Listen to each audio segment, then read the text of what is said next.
వేదిక మీద ఉన్న డిస్టింగ్విష్డ్ గెస్ట్ అందరికీ, ఫస్ట్ టైం సినిమా యూనిట్ అందరికి కూడా ఆల్ ది బెస్ట్ చెప్తూ, ఈ ఫస్ట్ టైం సినిమాకి సంబంధించిన కథను ఫస్ట్ టైం విన్నది నేను.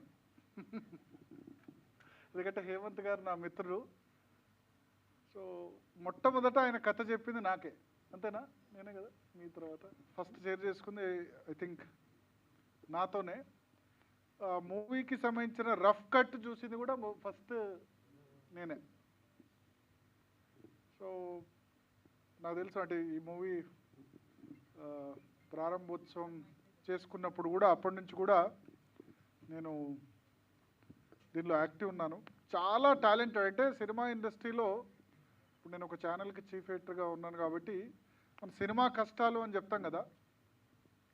సినిమా కష్టాలు అంటే ఏ బ్యాక్గ్రౌండ్ లేకుండా ఎటువంటి ఏమంటారు ఇండస్ట్రీలో ఎవరు లేకుండా ఒక సినిమా రిలీజ్ చేయడమైనా లేకపోతే ఒక సినిమాని తీయడమైనా ఎంత కష్టం అన్నది నేను ఈ సినిమాలో మొదటి నుంచి పార్ట్ కాబట్టి నేను చూశాను. అంటే ఒకటి ఇది చూసిన తర్వాత నేను హేమంత్ గారిని మొదలు ఆ కథ చెప్పినప్పుడు కథ చాలా అద్భుతంగా అనిపించింది. కానీ పిక్చరైజేషన్ ఎట్లా తీస్తారో ఏం చేస్తారో అని నేను అనుకున్నాను. బట్ ఆ రఫ్ కట్ చూసినప్పుడు గ్రాఫిక్స్ అంటే అసలు ఎందుకు 100 కోట్లు ఖర్చు పెడుతున్నారో నాకు అనిపించింది. హండ్రెడ్స్ ఆఫ్ క్రోర్స్ గ్రాఫిక్స్ కోసం అంటే అవగాహన ఉంటే కనుక విఎఫ్ఎక్స్ కానీ గ్రాఫిక్స్ మీద అవగాహన ఉంటే ఎంత తక్కువలో సినిమా దివ్వచ్చు అన్నది హేమంత్ గారు నిరూపించారు. నిజంగా ఎందుకు ఇంత ఖర్చు అవుతుంది విఎఫ్ఎక్స్ గ్రాఫిక్స్ అంటే నిజంగా 100 కోట్లనే ఇంప్రెషన్లో నేను ఉండేవాడిని. కోర్స్ ఆయన కూడా బాగా ఖర్చు పెట్టారు కానీ not in hundreds of crores. So ఇంత తక్కువలో విఎఫ్ఎక్స్ ఇవ్వచ్చా అంటే డైరెక్టర్స్కు అవగాహన ఉంటే దాని మీద విఎఫ్ఎక్స్ కానీ గ్రాఫిక్స్ కానీ అంత తక్కువలో ఒక ఏదో పెద్ద స్టూడియోస్ కాదు ఒక 3 BHK తీసుకొని 3 BHKలోనే మొత్తం దీని విఎఫ్ఎక్స్ కానీ గ్రాఫిక్స్ వర్క్ కానీ జరిగింది.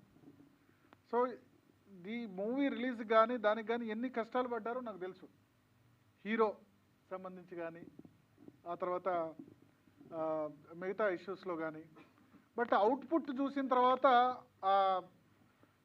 కష్టం అంతా కూడా అదేంది నాకు తెలుసు. అంటే ఇప్పుడు హేమంత్ గారికి ఏమంటే ఈ సినిమా అవుట్పుట్ చూసిన తర్వాత కొద్దిమంది అడిగారు ఏంటంటే మేము డైరెక్షను లేదా ప్రొడ్యూసర్ వేసుకుంటాం మీకు ఎంత డబ్బులైనా ఇచ్చేందుకు రెడీ అని ఆఫర్స్ వచ్చాయి.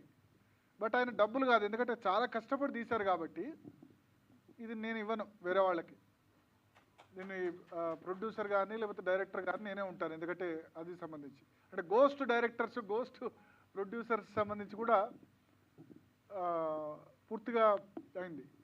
సో ఇది ఇంకొకటి సినిమా చూసిన తర్వాత సనాతన ధర్మం గొప్పతనాన్ని చెప్పేది కానీ అవి కానీ చాలా బాగుంది. అల్టిమేట్గా చాలా సినిమాకి సంబంధించి నేను రివీల్ చేయకూడదు, చాలా తక్కువ క్యారెక్టర్స్తో ఈ సినిమా తక్కువ క్యారెక్టర్స్తో కూడా 7-8 క్యారెక్టర్స్తోనే మొత్తం సినిమా చేయొచ్చని నిరూపించారు.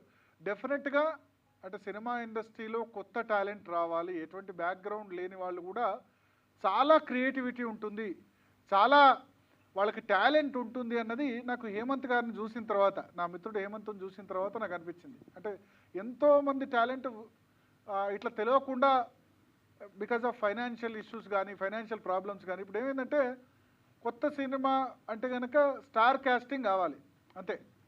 హీరో లేకపోతే హీరోయిన్ కాస్టింగ్ ఆల్రెడీ 10 సినిమాలు 15 సినిమాలు తీసిన వాళ్ళు ఉండాలి, స్టార్ కాస్టింగ్ ఉంటేనే అన్నది.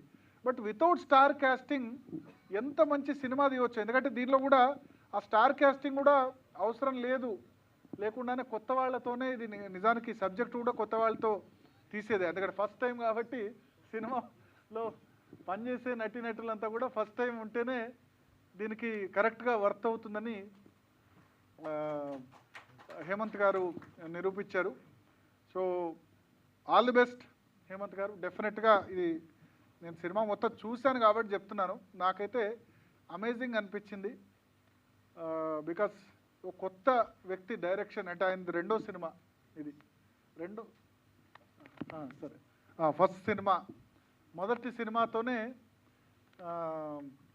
ఇంత బాగా చేయొచ్చు నిజంగా. అంటే థియేటర్స్కి ఇప్పుడు ఆడియన్స్ మౌత్ టాక్ ద్వారా, కొద్దిమంది చూసినా మౌత్ టాక్ ద్వారా డెఫినెట్గా వస్తారు ఈ సినిమాకి ఆడియన్స్. ఎటువంటి స్టార్ కాస్టింగ్ కాకుండా ఈ కొత్తదనాన్ని నమ్ముకొని, ప్లస్ ఎందుకంటే ఏమంటారు సినిమాలో ఉన్న విఎఫ్ఎక్స్ కానీ, విఎఫ్ఎక్స్ చూస్తే కనుక డెఫినెట్గా 10 కోట్ల సంఖ్యలో ఖర్చు పెట్టారు.